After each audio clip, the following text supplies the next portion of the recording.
Bonjour à tous, désolée d'avoir disparu pendant quelques semaines, mais j'étais très occupée et puis j'ai tendance à varier un petit peu mes activités, à avoir différents passe-temps. Donc YouTube ça fait partie de mes nouveaux passe-temps et ça m'intéresse de faire des vidéos, mais parfois j'en ai juste pas envie et j'étais en train de dessiner pendant ces dernières semaines et je faisais plus que ça. Donc voilà, ça va revenir YouTube sans doute de temps en temps, mais je suis jamais très régulière dans mes passe-temps, donc si je disparais, c'est normal. Je rentre tout juste de Finlande où je suis allée voir des amis pendant quelques jours. Donc déjà si ça intéresse quelqu'un, les frontières sont toujours ouvertes, c'est toujours possible de faire le trajet en bus. J'en avais parlé dans une autre vidéo avant, j'avais un peu raconté comment ça se passe. Et ça s'est passé exactement pareil, les mêmes compagnies de bus, les prix sont un peu plus élevés en ce moment j'ai l'impression. C'est le même temps pour passer à peu près, on arrive un petit peu en avance par rapport à leurs horaires. Donc voilà, pas de problème aux frontières, mais c'est toujours assez désagréable de les passer, ça prend toujours du temps, mais ça se fait. Je crois que c'était en 2018 que je suis allée passer un été en Finlande, enfin en tout cas un mois, c'était autour d'un mois je pense, à travailler au fin fond de la Finlande, donc chez les gens chez qui je viens juste de retourner. Donc j'avais trouvé un petit job d'été sur le site Workaway que j'ai utilisé plusieurs fois pour trouver ce genre de job d'été quand j'étais étudiante. Donc j'avais passé un été en Finlande à travailler à la campagne. Mes hôtes avaient un B&B qui était en fait une ancienne école reconvertie en B&B au bord d'un lac. La ville la plus proche c'est Kangasniemi, c'est pas très loin de Mikkeli aussi, c'est une ville un peu plus grande. Donc je me suis dit que c'était l'occasion d'aller les voir puisque je suis géographiquement pas très loin, mais au final le trajet prend vraiment beaucoup de temps. Comme la dernière fois j'ai pris un train de nuit pour Saint-Pétersbourg, ensuite un bus qui prend à peu près 7 heures donc pour traverser la frontière, en comptant le passage de frontière etc, ça dure assez longtemps. Et voilà, ensuite train et bus pour arriver jusqu'à Kangasniemi. Donc c'était un peu long, mais ça vaut le coup pour moi. J'étais contente un peu de sortir de Russie, retourner en Europe quelques jours, et puis revoir la Finlande, revoir mes amis. Donc je me suis dit que j'allais en profiter pour vous parler un petit peu de la Scandinavie, de ce que j'en sais, et puis des différences qui me frappent aussi en retournant en Europe après avoir passé du temps en Russie. Donc en Scandinavie, je suis seulement allée en Suède, j'y ai passé 6 mois à Göteborg, et en Finlande, j'y suis passée 2 ou 3 fois, j'y ai passé un été, un mois donc. Et puis j'avais déjà visité Helsinki au moins 1 ou 2 fois, je me souviens plus.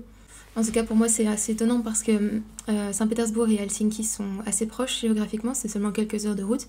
Et pourtant, j'ai vraiment l'impression de passer d'un monde à l'autre en traversant la frontière. Donc déjà parce qu'il faut changer de carte SIM quand on arrive, changer de carte bancaire, changer de langue, tout change. Et puis aussi parce que je trouve que les gens sont très différents entre la Finlande et la Russie. Déjà, un truc qui m'a frappé en sortant de la gare à Helsinki, c'est que la place qui est juste devant la gare était vraiment pas très propre. Il y avait des papiers par terre, des mouettes qui se servaient dans les poubelles, etc. Et puis des gens aussi qui campaient là et qui m'ont demandé de l'argent quand je suis sortie de la gare. Et c'est un truc qu'on voit jamais à Moscou. Moscou, c'est impeccablement propre. Et encore, les Russes me disent d'aller à Minsk pour voir ce que c'est qu'une ville propre. Je vois pas comment ils peuvent améliorer la propreté par rapport à Moscou, en tout cas dans le centre. Bien sûr, si on va en périphérie, j'ai pas tout visité de Moscou, et c'est sans doute un peu moins propre que dans le centre, mais le centre, je le trouve vraiment impeccable. Donc j'étais un petit peu étonnée parce que la Scandinavie en général c'est un pays très propre et très entretenu. Mais là voilà, la gare, les alentours de la gare à Helsinki sont pas impeccables. Et aussi je sais qu'il y a pas mal de gens qui disent qu'en Russie il n'y a pas de... ou en tout cas à Moscou il n'y a pas de SDF parce qu'ils ne survivent pas à l'hiver, parce qu'ils sont retirés par la police, etc. Je ne sais pas. En tout cas ça change quand même l'impression qu'on a en arrivant dans une ville. C'est la même chose avec les feuilles mortes d'ailleurs, parce que maintenant que c'est l'automne, il y a des feuilles partout et à Moscou ils sont très efficaces avec ça. Les feuilles sont nettoyées, enfin les trottoirs sont nettoyés vraiment très régulièrement, même les pelouses d'ailleurs. Et à la fois ça a du bon parce que la ville est propre, la ville est belle, il n'y a pas de vieilles feuilles qui traînent partout. Et à la fois c'est aussi parce que les salaires sont très bas et ils peuvent se permettre d'employer des centaines de personnes, de les payer des clopinettes et de garder la ville propre de cette façon-là. Donc voilà, l'impression en arrivant dans la ville est plus agréable, mais en même temps je sais que c'est pas forcément que du positif. Un truc que j'aime beaucoup en rentrant en Scandinavie, c'est retrouver la nourriture scandinave. Parce que quand j'étais en Suède, je me faisais plaisir. Il y a vraiment beaucoup de bonnes choses à manger. Les produits sont de bonne qualité. Et donc voilà, ça me fait plaisir de les retrouver, ces produits-là. Puis les produits européens, tout simplement, parce qu'il y en a de moins en moins en Russie. Et il y a beaucoup de bonnes choses en Russie. Les restaurants sont excellents, il n'y a pas de problème avec ça. Mais je suis un peu toujours perdue dans les produits russes. Il y en a beaucoup que je ne sais pas utiliser. Et donc voilà, ça me fait plaisir de rentrer dans l'Ouest, de retrouver des marques familières. Parce que les marques que j'aime bien de l'Ouest disparaissent petit à petit de la Russie. Donc Lindt par exemple, je retrouve plus mon chocolat préféré Lindt, ou Knorr, ou des marques comme ça. Il y en avait encore quand je suis arrivée il y a 1 an, mais de moins en moins. Donc j'ai l'impression qu'ils ont fini leur stock et qu'il n'y a plus d'import possible. Il y a encore des marques européennes et même françaises en particulier qui restent ici, comme Président, Bonduelle, j'en trouve aussi beaucoup dans les magasins, mais il y a aussi beaucoup d'autres marques qui ont disparu.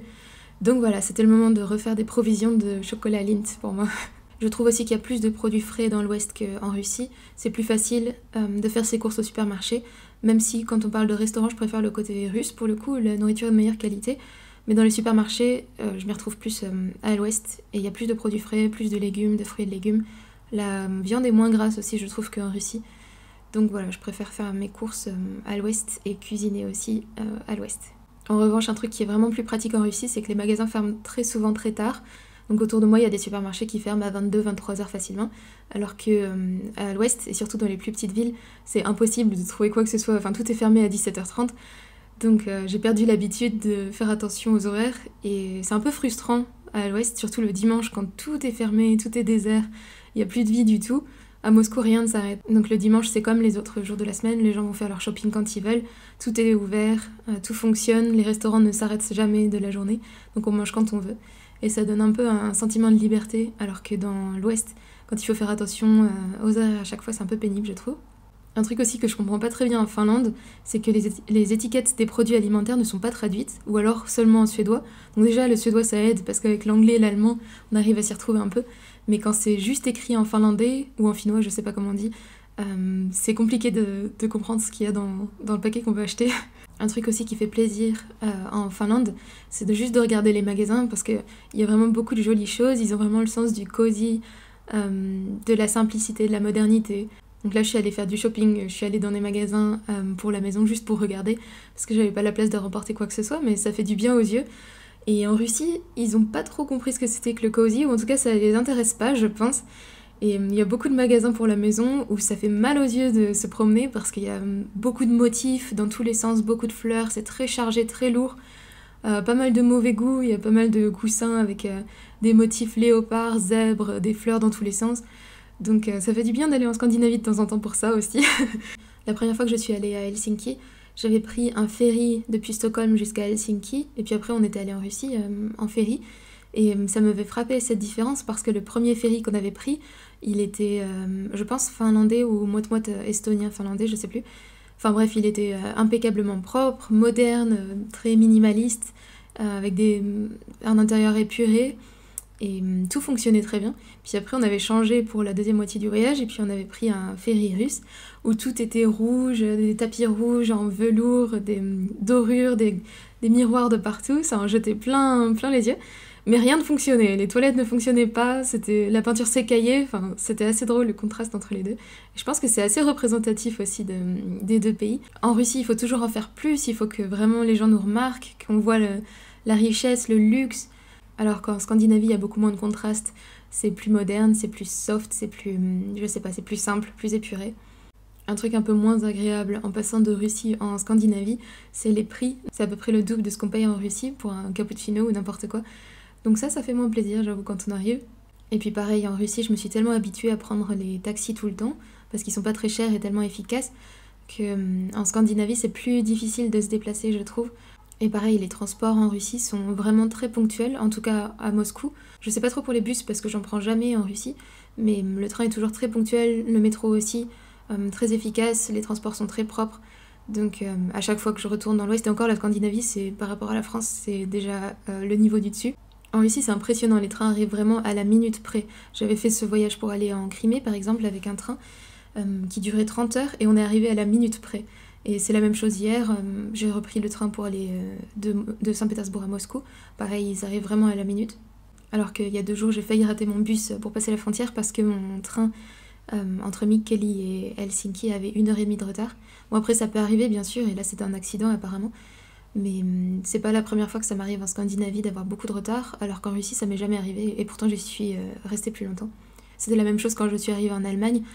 Tout le monde dit en France que les Allemands sont hyper ponctuels, donc je me suis dit que les transports allaient être aussi très ponctuels, mais ils sont toujours en retard, c'est insupportable. À Berlin en tout cas, le S-Bahn par exemple, à chaque fois que je le prends, c'est 20 minutes, 40 minutes, 45 minutes de retard, donc faut s'y prendre à l'avance.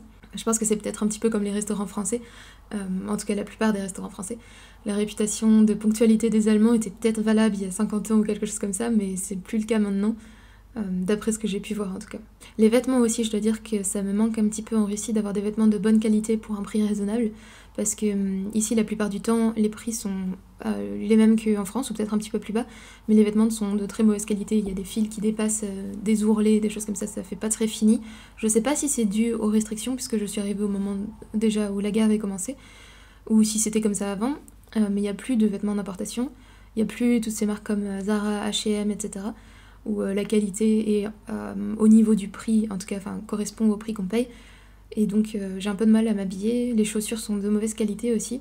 Après je suis pas allée essayer des chaussures très chères en Russie, mais j'attends de revenir dans l'Ouest pour faire des provisions de vêtements et de chaussures aussi. Après tout ça c'est des différences un petit peu superficielles. Ce qui m'intéresse le plus aussi c'est de voir les différences entre les gens, entre les Russes et les Scandinaves, qui sont vraiment très très différents. Pour moi c'est deux mondes différents, alors que pourtant déjà physiquement ils se ressemblent, ensuite ils habitent pas très loin les uns des autres, donc on aurait pu penser que ce sont des gens très similaires.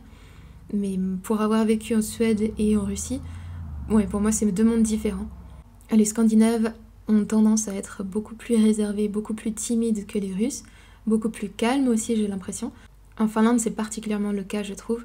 Et c'est un petit peu frustrant même, c'est vraiment une timidité excessive pour moi, et je dis ça alors que je suis assez timide et réservée moi-même, mais en Finlande, j'ai l'impression d'être super extravertie à côté des Finlandais. Quand j'avais passé un mois chez ces gens, du coup, en Finlande, chez mes hôtes, ils avaient fait une sorte de réunion de famille où il y avait beaucoup de jeunes. Et à chaque fois qu'ils apprenaient que j'étais étrangère et qu'il fallait parler anglais avec moi parce que je parle pas un mot de finlandais, ils s'enfuyaient tout simplement. J'avais l'impression d'être une espèce de gargouille ambulante, effrayante, parce que tout le monde avait super peur de moi. Alors que pourtant ils parlent très bien anglais, hein, je le sais très bien. Mais c'est juste le fait que j'étais étrangère et qu'ils sont super timides. Et j'essaye de pas trop le prendre personnellement parce que je commence à comprendre comment ils fonctionnent. Mais c'est un peu frustrant. Quand j'étais dans le train entre Helsinki et Mikkeli, j'étais assise à côté d'une femme, je l'ai aidée à pousser sa valise dans le compartiment à bagages qui était au-dessus de nos têtes. Ensuite, elle a perdu un de ses écouteurs qui est tombé sous son siège, et comme elle était un petit peu forte, c'est moi qui suis allée plonger sous le siège dans la poussière pour aller chercher l'écouteur. Donc bref, elle était reconnaissante, et je savais, quand je me suis levée pour partir, qu'elle voulait me dire merci parce qu'elle me jetait des petits coups d'œil, elle se tortillait dans tous les sens sur son siège, mais elle osait pas me regarder. Donc je l'ai regardée, puis je lui ai dit au revoir. Elle m'a dit au revoir en murmurant, mais toujours sans me regarder. Et je sais que c'est cette timidité qui les empêche d'interagir avec moi parce que je suis étrangère et qu'elle parle peut-être pas impeccablement anglais. Mais c'est frustrant, franchement. C'était la même chose quand je me promenais à Mikkeli. Il y avait des jeunes qui distribuaient des flyers devant un centre commercial. Et en Russie, ils viennent vous voir et puis ils vous tendent le bout de papier, etc. Et là, ils sont tellement timides qu'ils se déplacent pas trop, ils restent plantés au milieu de la rue et puis sans vous regarder ou en vous regardant juste du coin de l'œil, ils essayent de vous tendre un bout de papier. Du coup, c'est pas très efficace, évidemment. Ils ont l'air d'avoir plus envie de partir en courant que moi. D'ailleurs, même les Finlandais eux-mêmes s'en rendent compte parce que quand j'étais dans mon hôtel à Helsinki, j'ai passé une nuit dans plutôt hostel, une auberge de jeunesse ou un truc comme ça sur les îles de Suomenlinna, en face de Helsinki. Sur les portes des toilettes et des douches, il y avait des espèces de petites affiches avec semi-humoristiques pour décrire les Finlandais. Je vais vous les afficher pour vous montrer ce que ça donne. Donc voilà, c'est difficile de se rapprocher des Scandinaves. Je pense que c'est un peu moins le cas en Suède, les gens sont plus sûrs d'eux. D'ailleurs, c'est intéressant de voir les contrastes entre les différents pays scandinaves. Et encore, j'ai seulement vu le contraste entre la Suède et la Finlande. Mais quand j'ai passé un été en Finlande, mes hôtes avaient invité des amis suédois et ils ont discuté pas mal des différences entre les pays scandinaves. Et donc les Finlandais, d'après ce que j'ai compris, ont une sorte de sentiment, de complexe d'infériorité par rapport aux Suédois, qui sont plus riches, qui sont plus développés. Les Finlandais ont tendance à dire que c'est parce qu'ils ont protégé les Suédois de l'invasion de l'Est, des Russes, etc. Donc ça les a empêchés de se développer eux-mêmes, et ça a permis aux pays plus à l'Ouest de se développer. Donc c'est peut-être vrai, je ne sais pas, mais en tout cas il y a quand même une différence entre les deux.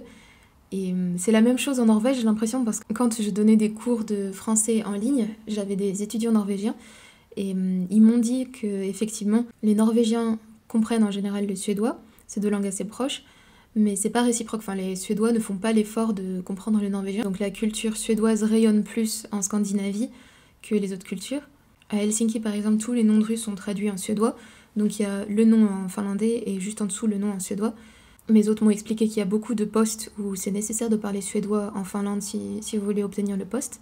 Enfin bref, la Suède a plus d'influence que les autres pays scandinaves, et les autres pays scandinaves, en tout cas la Finlande, ont l'air d'avoir ce complexe d'infériorité et d'en vouloir un petit peu à la Suède peut-être, en tout cas certaines personnes.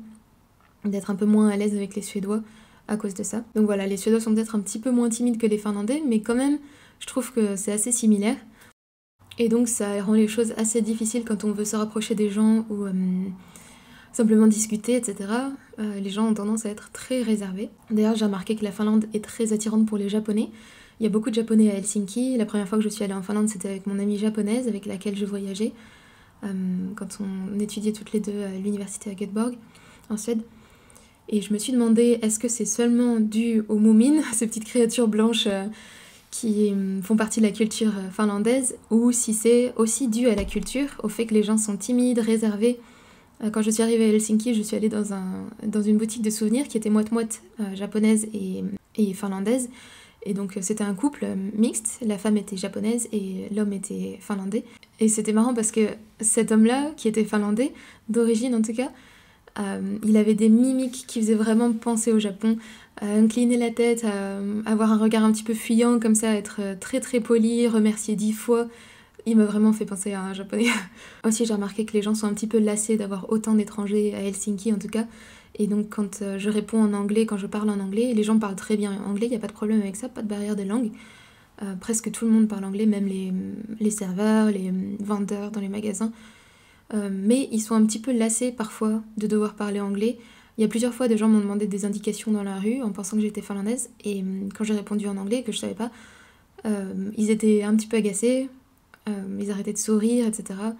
Il y a un serveur aussi qui s'est approché de moi en souriant jusqu'aux oreilles quand je suis arrivée. Et puis quand je lui ai demandé un cappuccino en anglais, il s'est fermé tout de suite.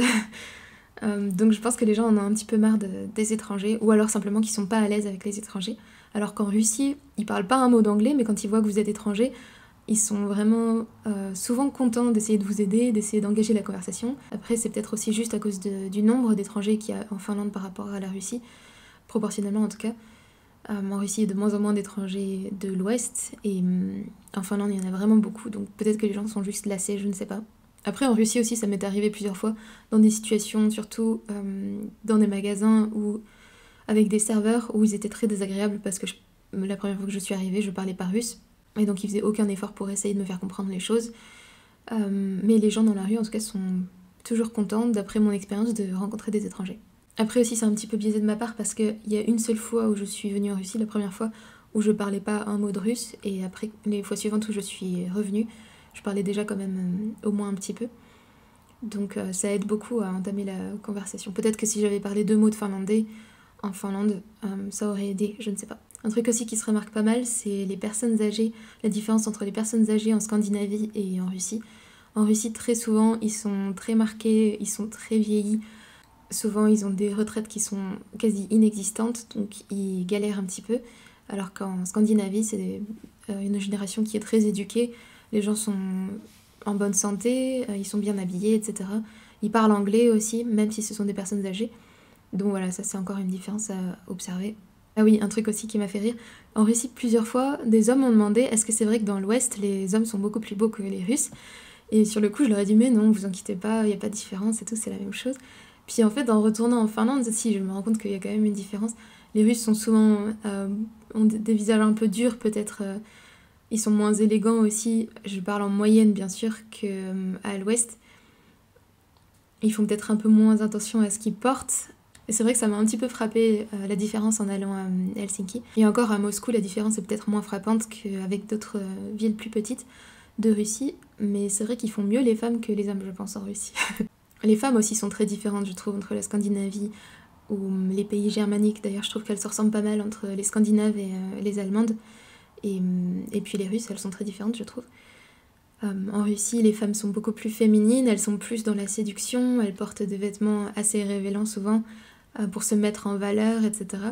En Scandinavie et en Allemagne, elles peuvent être très élégantes aussi, même plus souvent, je dirais, que les Russes, mais plus avec un look un peu plus autoritaire. Enfin oui, elles sont moins féminines et pas du tout dans la séduction, je dirais. Les Allemandes, elles sont très austères parfois. Et la première fois que je suis allée à Berlin, dans l'avion, j'étais coincée entre 2 Allemandes de part et d'autre. qui faisaient, je pense, 30 cm de plus que moi. Elles avaient des épaules de nageuse, je pouvais plus bouger. Elles avaient aussi de longues tresses blondes qui descendaient jusqu'à la taille. Elles étaient très belles, mais alors ça faisait un petit peu peur, j'osais plus bouger entre les deux. Pareil, quand j'habitais en Suède, je m'étais dit que j'allais m'inscrire dans une salle de sport. Et à chaque fois que je passais devant les vitres où on voyait des gens qui s'entraînaient, qui couraient, etc., il y avait peut-être 10 grandes Scandinaves, 10 grandes Suédoises blondes avec leur queue de cheval qui flottait derrière elles quand elles couraient toutes pleines de muscles comme des guerrières germaniques. Bref, je ne suis jamais allée à la salle de sport. La répartition des rôles aussi en Scandinavie est très différente d'en Russie. En Russie, j'ai jamais vu un homme qui poussait une poussette dans la rue. Parfois, il y a des familles qui sortent, évidemment, tout ensemble. Mais je vois très peu d'hommes seuls qui s'occupent d'enfants. C'est toujours les femmes qui sont toutes seules avec leurs enfants.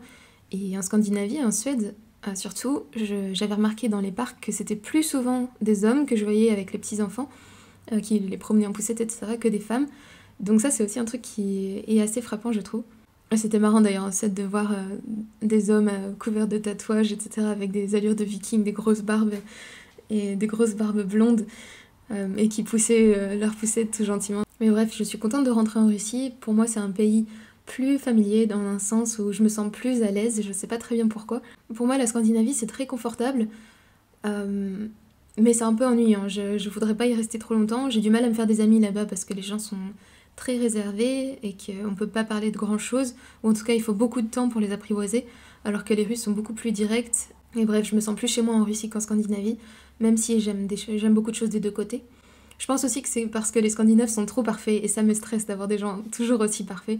Mais c'est drôle d'ailleurs parce que j'avais fait il y a quelques années ce test ADN où on envoie un échantillon de salive, c'était en Amérique qu'ils font ça, aux États-Unis, et après ils nous donnent une estimation d'où viennent nos ancêtres. Et j'ai pas une goutte de sang russe apparemment, par contre j'ai des ancêtres côté Scandinavie, plutôt Norvège, mais je me sens beaucoup plus russe que scandinave, je pense.